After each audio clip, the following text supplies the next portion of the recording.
Hola oyentes de Radio Sefarad, es un gusto volver a encontrarles en este sitio, España-Israel, encuentros y desencuentros con el que lleva la voz cantante aquí, que es José Antonio Lisbona. Hola, José. Muy buenas tardes, Jorge. Bueno, habíamos recorrido un largo camino, no vamos a repasar todos los capítulos porque ya llevamos creo que una docena, pero hemos llegado a un punto, estamos en el año más o menos 89, estamos en plena primera intifada en Israel, las relaciones que se habían establecido finalmente en el año 86 pues empiezan a enfriarse a raíz del conflicto y esta va a ser una tónica que va a marcar las relaciones diplomáticas a partir de entonces, ¿no? Correcto. Como decíamos la última vez, efectivamente, la situación en la zona es un condicionante en las relaciones bilaterales. Habíamos concluido lo que sería el inicio de la intifada de 88 y cómo en el 89, debido a esa intifada, España vuelve a posicionarse como, digamos, un valedor del mundo palestino, del mundo árabe en Europa. Además, para el gobierno de Felipe González, en ese año 89, tiene su primera presidencia de la Unión Europea.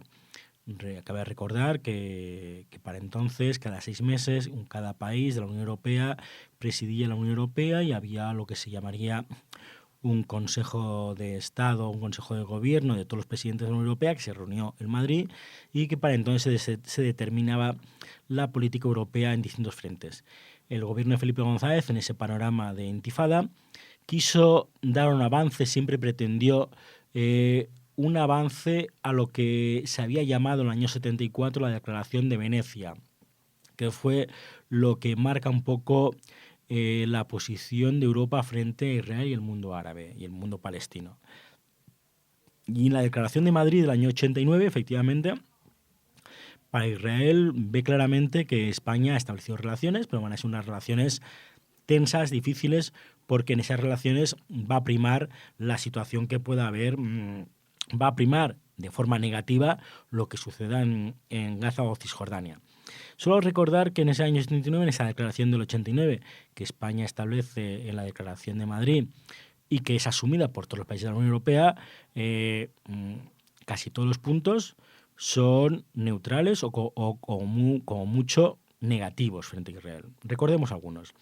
Respeto a los derechos legítimos del pueblo palestino, no reconocimiento a la anexión de los territorios ocupados en el 67, por supuesto, el apoyo al derecho a la existencia en el Estado de Israel, como no hay en fronteras seguras y reconocidas, como no podía ser de otra manera, mantenimiento de un estatus internacional para Jerusalén, rechazo a la política israelí de asentamientos, reconocimiento del papel primordial de la OLP, que entonces no se lo concedía, y finalmente, que eso es importante en esa declaración, pero luego veremos por qué, la solicitud de una celebración de una conferencia internacional en Oriente Medio para que las partes hablasen y llegaran a un acuerdo. Y en esa conferencia que estuviera presente la Organización de Liberación de Palestina como interlocutor. Como vemos, es el año 89. A partir de ahí se va a producir un hecho esencial. Hemos hablado que en esa segunda intifada, primera intifada, efectivamente, se enfrían las relaciones España-Israel. España vuelve a recordar todos sus mensajes pro-palestinos y pro-israelíes. Y en el año 89 sucede un hecho importante, que es la visita de Isaac Shamir a Madrid. Las ideas políticas de Isaac Shamir, dirigente del partido Likud, antiguo dirigente de un grupo terrorista del Ester, con un presidente socialista, son evidentes. Sin embargo, existe una química personal importante. Y Felipe solo solía hacer, por ejemplo, esa química personal le volvió a salir con otra persona destacada, que era Margaret Thatcher. A diferencia de las opiniones que podían tener ambos, Felipe respetó mucho la opinión de Shamir a lo que entonces él estaba proponiendo por algunas capitales europeas, que era el Plan Shamir de paz. Era un plan especial de paz que se llamaba Plan Shamir, que era un poco en contraposición o complementario, un avance a lo que se llamó por parte árabe el plan de paz del rey Fahd de Arabia Saudí. el pequeño mandatario, pequeño, digamos, de estatura, recuerdo la imagen en la puerta de la Moncloa cuando se entrevista con Felipe González, una entrevista muy, muy interesante, yo he leído los contenidos de esa minuta, donde, sin llegar a acuerdos personales, sí que existe algo importante. Para Samir, Felipe González lo valora como un interlocutor, y Felipe, que es inteligente, piensa que no puede rechazar de plano el plan de paz de Samir. Eso es esencial, porque desde esa visita del año 89 hasta que se produce la conferencia de paz en noviembre del 91, pasa algo importante, que es la guerra del Golfo. Y ahí efectivamente es donde cambia de posición un poco España. Israel, es verdad, debido a la presión de Bush padre, cuando es atacado y caen los Scouts en Tel Aviv, en Netanya, en Israel, no responde. Esa posición de paciencia israelí que hace que se pueda organizar una coalición de países occidentales, donde incluso hay países como Marruecos o Siria en contra de Irak, en contra de Saddam Hussein, es muy valorada por el presidente Felipe González y muy valorada también por Su Majestad el Rey. Y por lo tanto, Felipe lo que ve es un Yasser Arafat que sale en televisión apoyando a Saddam Hussein y una posición moderada israelí por parte de un primer ministro que tenía todas las posibilidades de haber desencadenado tal vez una tercera guerra mundial o haber desencadenado una respuesta totalmente legítima, puesto que su país había sido atacado, Israel, por parte de Irak. Y esa moderación israelí confiere a un cambio en la visión de las relaciones y que cuando concluye la guerra del Golfo, España esté más cerca de las posiciones tradicionalmente occidentales cercanas a Israel que anteriormente. Y también en los discursos tanto del presidente González y del primer ministro de Asuntos Exteriores, Fernández Ordóñez, cambie un poco la tónica y el mensaje y el discurso favorable al mundo palestino.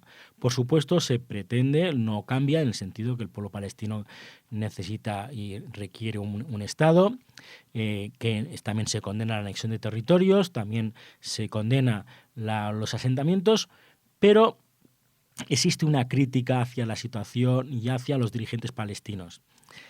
Y en esa situación, en ese año 89, esa primera entrevista de Samir con Felipe y la guerra del Golfo, esas dos conjunciones hacen que en el año 91, cuando las relaciones bilaterales están siendo más positivas,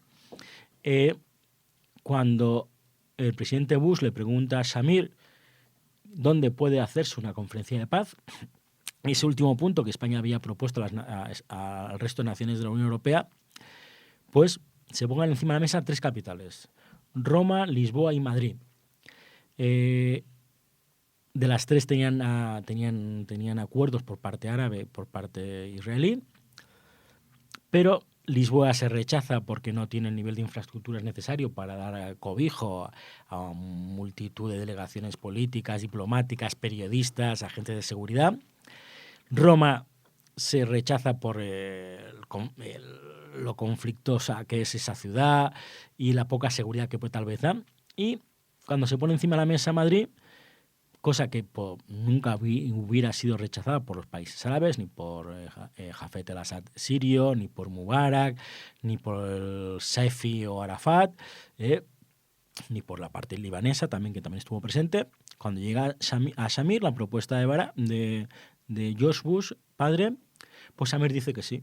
Y a partir de ahí, es decir, España, que durante 38 años de su vida había estado alejada y había dado la espalda a Israel, y que durante los primeros años de sus relaciones con Israel no habían sido malas, pero habían sido primero controladas gradualmente esas relaciones y luego habían sido frías, o por lo menos se valora la posición de Felipe González. Ese charme, ese encanto personal de Samir Felipe motivará que Madrid sea el inicio del proceso paz y que Madrid en 72 horas sea la capital donde se reúnan como por parte israelí, que viene el propio primer ministro Isaac Shamir, que vengan las delegaciones jordano-palestina, que era unida, los sirios, los jordanos, los egipcios, los rusos, la Unión Europea, y lo que se llama es que existe, digamos, una posición pro-española en el mundo árabe y en el mundo israelí. Yo creo que eso no hay que equivocarse. Durante toda la etapa de Adolfo Suárez lo hemos visto, y posteriormente algunos gobiernos, tal vez José María Aznar, año 2001-2002, y posteriormente han podido considerar que tal vez esa posición española les da capacidad de mediación. Yo creo que eso es nulo. La situación de Oriente Medio, las dificultades y la problemática cultural, política, diplomática, regional, étnica de la situación lleva a que el único que puede mediar en la zona es Estados Unidos. Muy difícilmente pueden ayudar los europeos en algunos casos, pero países ni como Francia, ni como Gran Bretaña lo han intentado, ni la propia Rusia. Es decir, por lo tanto, esas intenciones, esos deseos de ser un actor más en Oriente Medio y poder mediar, dado que tenemos buenas relaciones con los israelíes y con el mundo árabe, es una quimera. Y por lo tanto ahí no cayó Felipe González. Efectivamente Madrid fue la capital, y porque se aprecia realmente que hay una diferencia en el discurso que había establecido España de ser pro-palestino antes de la Guerra del Golfo a ser un poco más neutral posteriormente. Se da un salto cualitativo en esas relaciones. Y la conferencia de paz, yo me gustaría hablar de una frase que es importante porque los organizadores, que fueron el rey de España, Felipe González como presidente de gobierno, el ministro de Asuntos Exteriores, siempre hablaban, cuando hablaba el ministro de Asuntos Exteriores con su homólogo Baker, siempre decía: la música la han puesto los americanos, las partes han puesto los bailarines y nosotros los españoles hemos puesto el salón para que puedan establecerse. Es verdad, España puso el lugar y ayudó. Hoy día, y lo relataré en mi siguiente libro, por ejemplo, cada vez se conocen más detalles. Todos recordarán que en esa... hay dos anécdotas importantes de la Conferencia de Paz. Por primera vez, es la primera vez que se detectó los posibles atentados con aviones. Se ha mencionado poco. Los atentados de las Torres Gemelas se produjeron el 11 de septiembre del 2001. Estamos hablando de 10 años antes. 10 años antes se descubrió que había partido un avión desde Sudán, de Al-Qaeda, de Bin Laden, para atentar contra el Palacio de Oriente donde se establecía. Los servicios secretos de norteamericanos, israelíes y europeos fueron descubiertos y se abortó esa operación de atentado. Pero era el propio Bin Laden al frente de Al-Qaeda. Al frente de Al-Qaeda, que entonces estaba refugiado en Jartún, en Sudán. Eso es una anécdota. Segunda anécdota, efectivamente, una de las condiciones para que hubiera una conferencia de paz en Madrid es que no hubiera una delegación de la OLP, no hubiera una delegación dirigida por Yasser Arafat. Si recuerdan nuestros oyentes, en el 91 se buscó una fórmula. Vinieron como parte de la delegación jordano. Era una delegación jordano-palestina en la cual eran jordanos y la parte palestina eran dignatarios notables como Sefi, como Ashrawi y algún otro mandatario importante que estaba viviendo en zona oriental de Jerusalén. Y que luego, cuando llegó la autonomía palestina, ninguno de ellos figuró nunca jamás. Efectivamente, pues el gobierno español puso a disposición de la delegación palestina un avión que cada noche de la conferencia volaba a Madrid-Túnez para sentarse por las noches con Yasser Arafat y la delegación de la OLP en Túnez, recibir instrucciones, mensajes y cómo tenían que actuar al día siguiente, y de madrugada volaba otra vez el avión de Túnez a Madrid, y la delegación jordano-palestina, los delegados palestinos entonces, hablaban en su nombre, pero lo que hablaban era el nombre del propio de la OLP. O sea que aquel señor detrás de la cortinilla había que viajar en avión hasta Túnez. Efectivamente. Qué cara que era la vida antes de Internet, ¿no? Efectivamente, sí.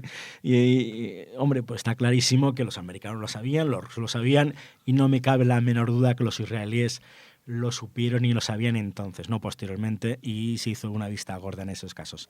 La conferencia de paz fue un éxito.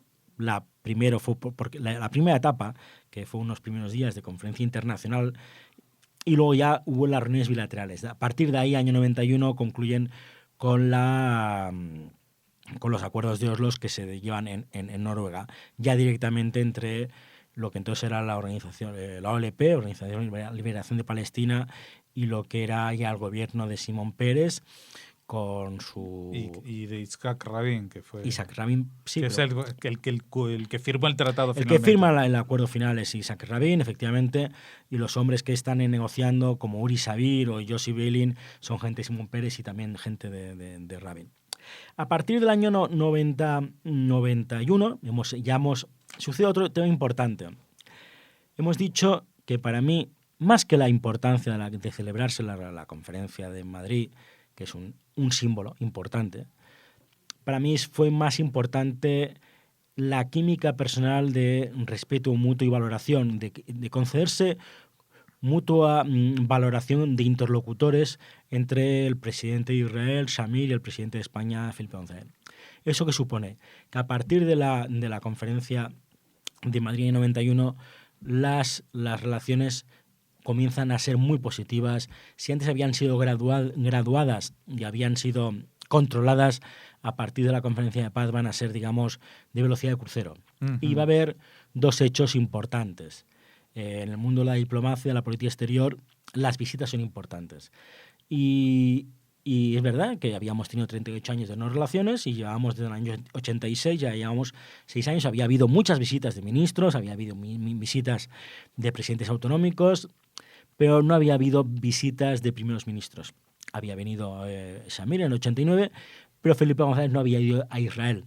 Felipe González había conocido Israel 2 veces antes, en los años 70, si no recuerdo mal, y 72, que había ido a Israel. Como el camarada Isidoro. Como camarada Isidoro en los congresos del Partido Laborista, el MAPAI, en la clandestinidad. Y entonces, en el año 91, posteriormente de la conferencia de paz, va a Israel. Se da otra anécdota interesante que tal vez el gobierno israelí, desde que se establecieron relaciones en el 86, una de sus principales peticiones, porque era un símbolo, pero era importante, era que el rey de España, que al mismo tiempo es rey de Jerusalén, visitara Israel. Por todo lo que eso supone de legitimidad. No sabía el detalle ese del rey de Jerusalén, o sea, es parte de la corona española de Jerusalén. Efectivamente. No lo sabía. Pues mira, igual sí, en mis épocas de que estuve en Israel no sabía yo que había sido súbdito. El rey de España, entre los títulos que ostenta, es el de rey de Jerusalén. Ah, bueno. Y él fue más tarde, fue en el año 93, una visita muy importante. Uh-huh. Pero lo importante es que Felipe González no dejó ir nunca al rey antes que él fuera. Y Felipe va en el 91. Efectivamente, visita a Israel. Es una visita espléndida, importante, donde se produce un hecho importante. Para mucha gente fue un exceso en el sentido de ese enamoramiento que había habido entre Shamir y Felipe González, en el sentido de que se establece una vinculación de que cada año va a haber una cumbre ministerial hispano-israelí. Ese acuerdo anual solo lo tenía España con Francia, Italia y Marruecos. O sea, que estaban habíamos pasado de una inexistencia de relaciones a mantener unas relaciones que solo la teníamos con nuestros países más vecinos, con nuestra vecindad. Felipe va en el 91, con lo cual eso desbloquea cualquier miedo que se podía tener respecto al mundo árabe. Ya en España había demostrado hacia Israel y hacia el mundo árabe en el tema 91, la conferencia de paz, la posición pro-occidental en la guerra del Golfo. Y en el 93, una vez que ya ha ido Felipe González, ya Felipe le da permiso al rey para ir a Israel y va al rey en el 93, uh-huh. que es una visita importante. Previamente al año 93, para mí, no es tanto un tema de España e Israel, pero sí que implica, porque no se puede separar lo que es una relación de España e Israel con una relación especial entre España y el mundo judío. Todos nos recordemos que entre el 91... El glorioso 92. Entre el 91 y el 93 está el 92. Efectivamente, en ese mundo de relaciones estaba la celebración del quinto aniversario de la expulsión de los judíos de España. Se celebraban muchos aniversarios, se celebraba la expulsión de los judíos de España, el descubrimiento de América, también la Expo de Sevilla, las Olimpiadas de Barcelona. La Expo de Sevilla, Al-Ándalus 92, la toma de Granada. Por lo tanto, era un año simbólico. Y España, que efectivamente ningún gobierno había tenido un gesto, salvo uno, que se puede valorar, digamos, que es el tema del edicto de expulsión. Existe mucha literatura que se ha escrito, en el sentido, la verdad es que el edicto de los Reyes Católicos es una real célula y por lo tanto solo podía ser, nunca ha sido abolida, es verdad, pero si se supone que el edicto de expulsión fue por razones religiosas, la jurisprudencia que se tiene y que siempre se aplicó por los gobiernos de España es que con la Constitución de 1789, con la libertad religiosa, podía ser ya una libertad del culto judío en España y por lo tanto ya se había abolido lo que podía ser el edicto de expulsión. Nunca ha habido, digamos, un edicto. Sí que ha habido, pero claro, no es del mismo rango jurídico. Hay que recordar que cuando se